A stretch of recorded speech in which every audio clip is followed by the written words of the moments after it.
Charlotte Evans had always believed that her marriage to Jason Evans was built on a foundation strong enough to withstand anything: love, trust, shared dreams, whispered promises under soft bedroom lights.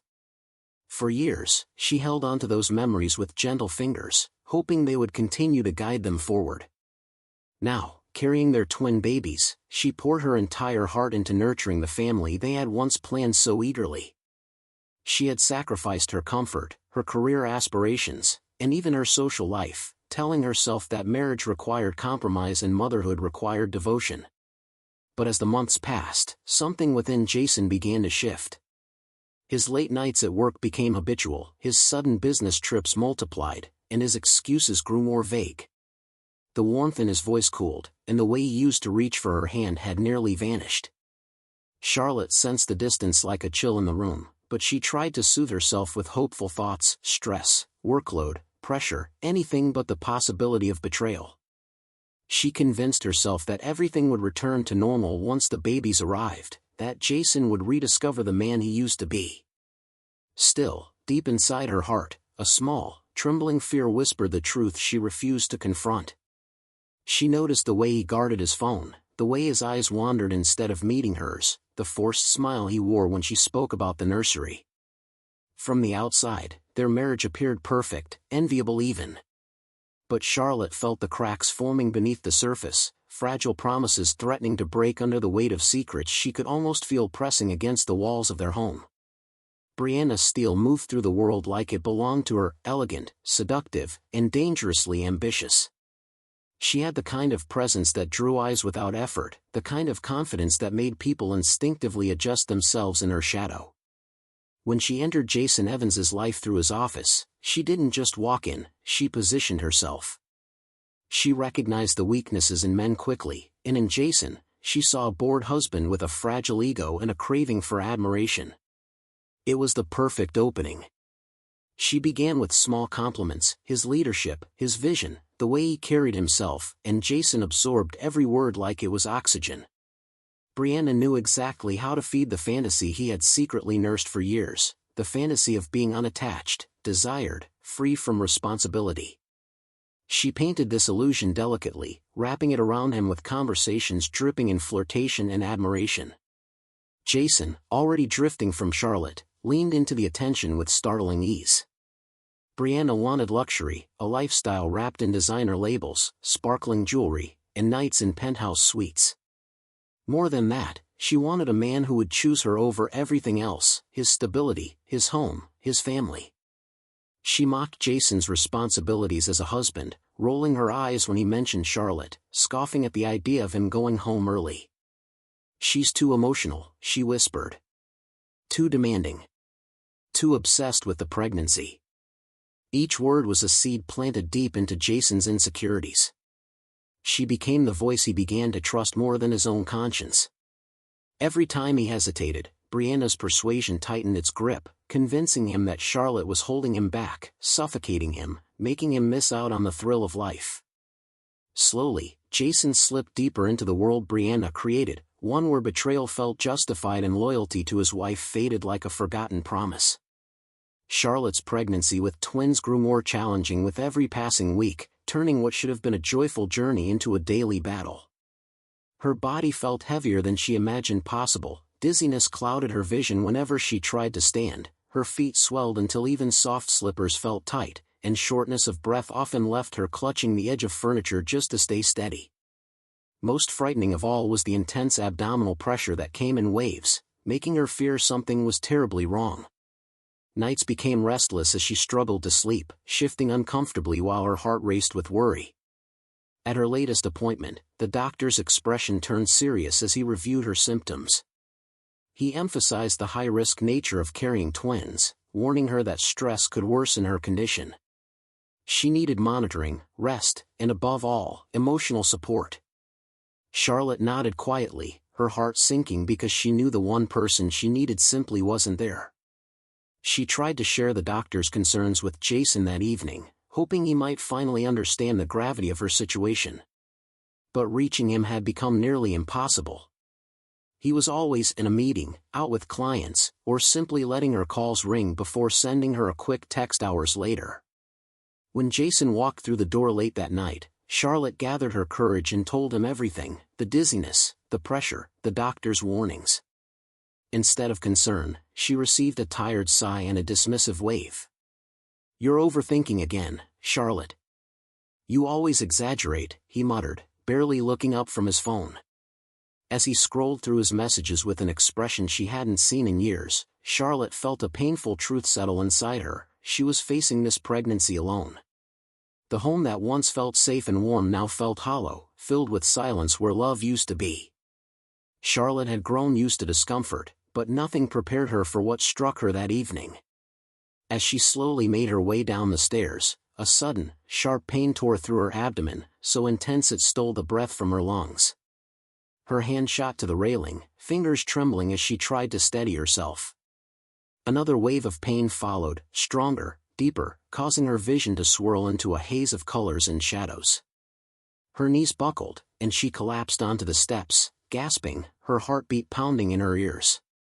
Panic surged through her as she whispered the only name she could think of: Jason. "Jason, please."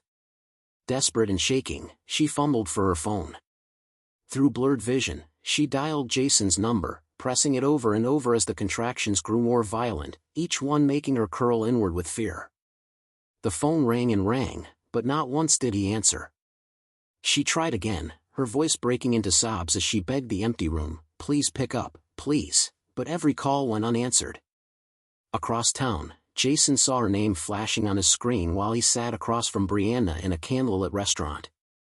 Irritated by the interruption, he silenced the phone, muttering something about her dramatics, which made Brianna smirk with satisfaction. He didn't even bother to check the messages stacking up in his notifications. Back at home, Charlotte cried out in pain, her voice echoing through the quiet neighborhood. Luckily, a pair of neighbors heard her weakened cries and rushed inside, finding her collapsed and clutching her stomach. They acted quickly, calling an ambulance and staying beside her until paramedics arrived. As she was wheeled into the emergency room, Charlotte held her stomach tightly, terror gripping her at the thought of losing her babies. But even deeper than the fear was the heartbreak. Jason, the man she trusted with her life, never came. At the hospital, chaos surrounded Charlotte as nurses and doctors rushed to stabilize her. Her blood pressure spiked dangerously, her breathing became shallow, and the twins' heart rates dipped unpredictably. Every second mattered. The medical team repeatedly attempted to contact Jason Evans, dialing his number over and over, leaving urgent voicemails explaining that Charlotte's condition was life-threatening. One doctor spoke clearly, his voice heavy with urgency: "Mr. Evans, your wife may not survive without immediate consent for emergency procedures. Please call us back at once." Across the city, Jason finally glanced at his phone and saw the missed calls. Annoyance flickered across his face before mild concern followed. He played the first voicemail, listening as the doctor's words filled the air. His expression faltered, just slightly, before hesitation moved in. For a brief moment, he considered standing up, grabbing his keys, and rushing to the hospital. But before he could react further, Brianna leaned over, snatched the phone from his hand, and stared at him with eyes full of cold challenge. "Are you kidding me?" she snapped. "If you go to her now, we're done. Do you understand? Done." Jason froze, caught between the life he had built with Charlotte and the intoxicating world Brianna had drawn him into. His conscience whispered for him to leave, to be a husband, to be human. But Brianna's grip on him was stronger than his morality. In a moment of selfish weakness, he looked into her expectant eyes and nodded. Without another thought, he reached for his phone, powered it off, and placed it face down on the table. "Good," Brianna said with a satisfied smile, linking her arm with his as if nothing had happened. Meanwhile, miles away, Charlotte lay alone on a cold hospital bed, her strength fading. As darkness closed in around her, she whispered Jason's name, one last plea that would never be answered. Dominic Sterling had always been a man of action, a billionaire whose life was defined by power, influence, and a relentless drive for excellence. Yet beneath the polished exterior and commanding presence, he harbored a quiet admiration for Charlotte Evans, a woman whose kindness and strength had quietly impressed him at countless social gatherings. He had never hidden the respect he held for her, often remarking to close friends that she deserved more than the hollow charm of Jason Evans. Dominic had observed their marriage from a distance, noting Charlotte's grace under pressure, her sacrifices, and the way she carried herself with unwavering dignity, even when Jason seemed oblivious to her needs. So when a mutual acquaintance called him with the alarming news that Charlotte was in critical condition, every instinct in Dominic surged into motion. He didn't hesitate, didn't pause to think about his own dinner plans or appointments. He rushed to the hospital, the city lights blurring past his car window as urgency propelled him forward. Upon arrival, he immediately demanded updates from the frantic medical team, asking for a full account of her condition, the twins' status, and the immediate risks she faced. The doctors, aware of his reputation, treated his requests with gravity. Seeing that Jason was nowhere to be found, Dominic didn't waste time questioning loyalty or rights. He assumed responsibility. Nurses, recognizing him instantly from social and business circles, opened doors that were otherwise restricted, allowing him full access to Charlotte. He signed consent forms, coordinated with specialists, and ensured that every available resource was allocated to her care. Though Charlotte lay unconscious, Dominic's presence became a steady anchor in the chaos, a calm amidst the storm. He paced the room with measured steps, spoke softly to the medical staff, and double-checked every procedure. He did not offer empty promises, he offered action, authority, and the unwavering certainty that she and her twins would be protected. In that sterile hospital room, dominated by machines and medical urgency, Dominic Sterling became more than an observer. He became the lifeline Charlotte didn't know she desperately needed. Charlotte's condition deteriorated with alarming speed, and the hospital staff moved with frantic efficiency to prepare her for emergency surgery. Her breathing was shallow, and her pulse flickered unpredictably as monitors beeped in harsh, urgent tones. The twins' heart rates wavered dangerously, and every second felt like an eternity. Dominic Sterling remained at the door of the operating theater, a quiet sentinel amidst the chaos, refusing to leave even for a moment. He watched as nurses and doctors rushed by, coordinating equipment, prepping medications, and readying the surgical team for the high-stakes procedure. When the surgeon approached, there was no time to wait for Jason Evans. Dominic stepped forward calmly, signing the consent forms with a steady hand. He authorized blood units to be cross-matched and available immediately, instructed anesthesiologists on contingencies, and assured every team member that finances would never be a barrier to her care. His decisive presence brought a sense of order to the otherwise tense room, giving the doctors and nurses a silent reassurance that Charlotte's survival was their priority, and she would have every resource available. Inside the operating room, Charlotte's body was a battlefield. The team worked tirelessly to stabilize her, monitoring the twins' delicate heartbeats, adjusting IVs, and responding instantly to every fluctuation. Dominic paced the hallway in near silence, whispering prayers under his breath, willing strength into the woman he barely knew yet felt an urgent responsibility toward. Minutes stretched into hours, each one a measured step toward either despair or hope. Finally, the lead surgeon emerged, wiping sweat from his brow, and gave Dominic the update he had been anxiously awaiting. Charlotte had survived the surgery, but the next 24 hours would be critical. Dominic exhaled, a wave of relief washing over him, though exhaustion weighed heavily on his shoulders. He did not leave, he remained at her side, ready to face whatever came next. In that hospital corridor, amidst the uncertainty and fear, Dominic silently vowed that Charlotte and her twins would never face danger alone while he had the power and presence to protect them. Charlotte's eyelids fluttered open, and the dim light of the hospital room made her head spin.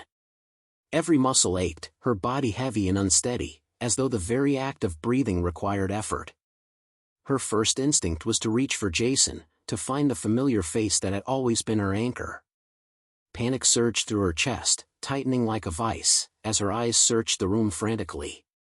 "Jason, where's my husband?" she whispered, her voice trembling and fragile, almost lost in the quiet hum of machines around her. The nurses exchanged uncomfortable glances, their expressions tight with unspoken words. They had seen this before, the disbelief, the hope clinging stubbornly to a reality that was far less forgiving. Finally, one stepped forward, hesitating before speaking, and Dominic Sterling followed quietly behind. His presence was calm, unshakable, a stark contrast to the chaos that had surrounded Charlotte's last hours. He knelt slightly to meet her gaze, his voice low and steady, delivering the truth she had been too afraid to imagine. Jason had never come. He had never called, never tried, never cared enough to be there when she needed him most. The words hit Charlotte like a physical blow. Her chest tightened, her tears spilling uncontrollably as sobs shook her frail frame. The depth of Jason's cruelty, his complete absence in the moment she needed him most, overwhelmed her. Each breath felt like a struggle, each blink a reminder of the betrayal. Dominic did not attempt to fill the void with empty reassurances or hurried words. He simply sat beside her, offering presence instead of pressure, silence instead of advice, allowing her grief to exist without interference. For the first time since the attack on her body and spirit, Charlotte felt a flicker of safety. Amid the betrayal, the fear, and the pain, Dominic's steady, silent support became an anchor, a small but undeniable promise that she was no longer alone. Charlotte's heart raced as the nurses carefully wheeled her into the neonatal unit, her weak arms trembling with anticipation. The tiny cries of her newborns pierced the sterile air, each sound pulling at her soul in a way words never could. There, in incubators lined with blinking monitors, were Noah and Nova, fragile, perfect, and fiercely fighting for life. Their little bodies rose and fell with delicate breaths, and Charlotte felt an overwhelming surge of love and protectiveness that brought tears streaming down her face. As she was gently handed Noah first, his tiny fingers curling instinctively around hers, she sobbed freely, the emotion she had held in for months finally breaking through. Nova followed, and Charlotte cradled both infants against her chest, feeling their warmth seep into her exhausted body. Her whispered promises flowed with her tears. "I will protect you," she murmured, voice cracking, "from every betrayal, every hurt, every cruelty. I will keep you safe, always." The weight of motherhood pressed down on her, but it was tempered by a fierce determination that nothing, not even Jason's abandonment, could break her resolve. Behind her, Dominic Sterling stood quietly, vigilant and composed. He ensured the medical team remained attentive, that every nurse assigned to the twins was skilled and alert, and that the babies received round-the-clock monitoring without fail. He offered no words of recognition, no gestures seeking praise, his concern was singular, unwavering. His presence provided a silent assurance that Charlotte and her babies were protected, cared for, and surrounded by someone who would do whatever was necessary to keep them safe. In that moment, amidst the beeping monitors and soft cries, Charlotte felt a fragile but undeniable sense of hope, knowing her children were not alone. Days passed, and the hospital corridors gradually emptied as Charlotte's condition stabilized and Noah and Nova grew stronger under constant care. It was during this fragile peace that Jason Evans finally appeared, striding into the room with a mix of shock and feigned concern. His eyes widened when he saw Charlotte sitting upright, holding the twins close, a picture of resilience and quiet strength. Dominic Sterling stood nearby, calm and composed, his presence a silent shield that made Jason's usual charm ineffective. Jason approached hesitantly, attempting to mask his surprise with a forced smile. "Charlotte. I didn't know it was this serious," he began, his voice coated with the false warmth of concern. He tried to manipulate her emotions, blaming the months of distance on stress, demanding understanding, and insisting he had meant well. But Charlotte had changed. The fear, the betrayal, and the nights spent alone had transformed her. She looked at him without hesitation, her gaze steady and unflinching. "You failed us, Jason. You abandoned your family when we needed you most," she said firmly, her voice carrying the weight of every tear and every moment of pain she had endured. Seeing Jason reach for the twins, Dominic stepped forward, his tone sharp and commanding. "Stay away from them. Now." Security arrived at his subtle gesture, guiding Jason toward the exit. The humiliation was immediate, his protests ignored as Dominic ensured the twins remained safe in Charlotte's arms.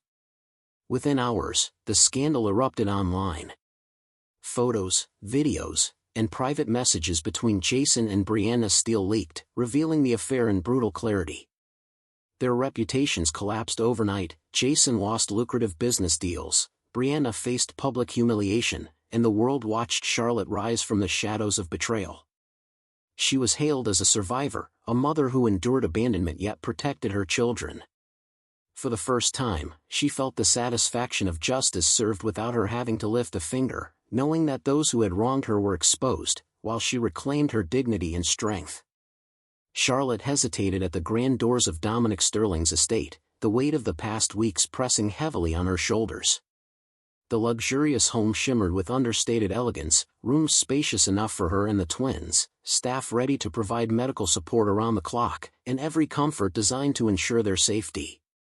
Dominic had offered this sanctuary without hesitation, insisting that she focus solely on her recovery and the well-being of Noah and Nova.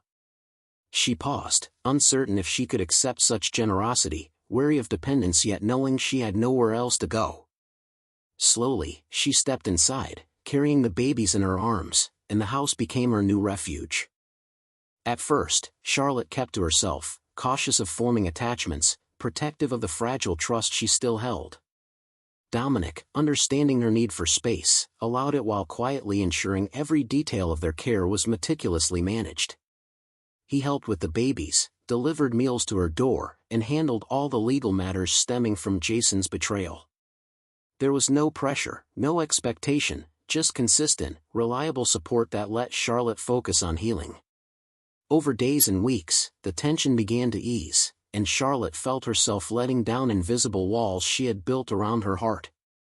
Small smiles returned, fleeting at first, then more frequent, each one a fragile proof that she could still experience joy, even after everything she had endured. Dominic's role in their lives grew naturally, gently, almost imperceptibly at first. He was present for every feeding, every medical update, and every sleepless night, never asking for recognition, only giving steady care. When Charlotte watched him cradle Noah and Nova, she noticed the tenderness in his touch, the soft murmur of encouragement he whispered to them, and the way the babies instinctively relaxed against his chest. His presence became a source of comfort, not just for the twins but for Charlotte herself, easing the constant tension she had carried for months. Noah and Nova responded to Dominic in ways that made Charlotte's heart swell with both surprise and gratitude. Their tiny fingers would curl around his hands, their faces lighting up at the sound of his voice, and the soft coos and laughter that followed brought a warmth she had long thought lost. Each moment with him reinforced the stark contrast between the father she had lost and the man who had stepped in so seamlessly to care for her children. Charlotte realized, slowly but clearly, that Dominic had quietly become everything Jason had refused to be: consistent, loving, patient, and fully present. His care was rooted in sincerity, without expectation, creating an unspoken trust that grew stronger with every passing day. She felt a profound sense of relief and hope as she watched the bond between her children and Dominic deepen, a connection built not by blood alone but by dedication, love, and unwavering support. In him, she saw a future for her family, a family nurtured by patience, devotion, and unconditional care that promised them stability and love they had once only dreamed of. Charlotte Evans sat across from the lawyer, her fingers lightly grazing the stack of papers before her. Each sheet represented the life she had shared with Jason, the promises broken, and the betrayal that had left scars deeper than anyone could see. She took a steadying breath, feeling a mixture of relief and finality wash over her.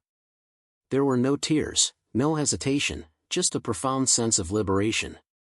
Signing the divorce papers felt less like an ending and more like a reclaiming of herself, a statement that she would no longer be defined by the failures and cruelty of another. When the documents were complete, she rose from her seat and walked out of the courthouse. The sun shone softly on the steps, warm against her skin, and for the first time in years, she felt unburdened. Waiting at the bottom of the steps was Dominic Sterling, standing with Noah and Nova in his arms. The sight struck her with an overwhelming mix of emotions: relief, gratitude, and a gentle joy that she hadn't known she could feel again.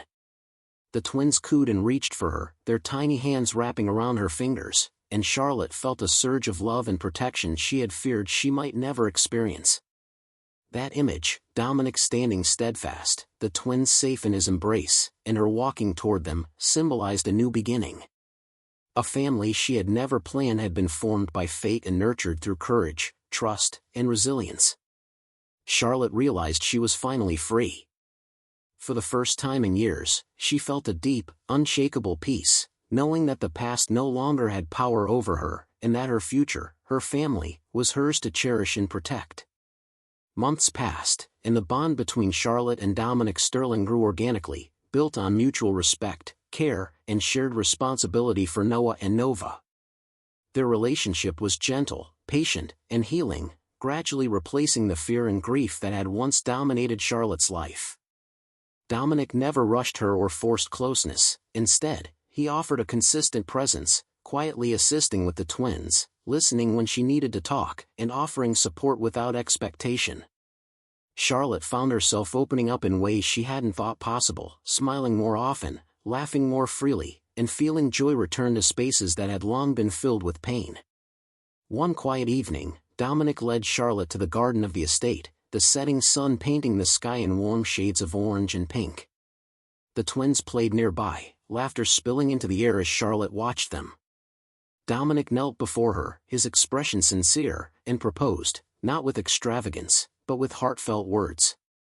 He promised to remain a devoted father to Noah and Nova first, a partner in every sense second, and a husband with patience, love, and unwavering commitment third.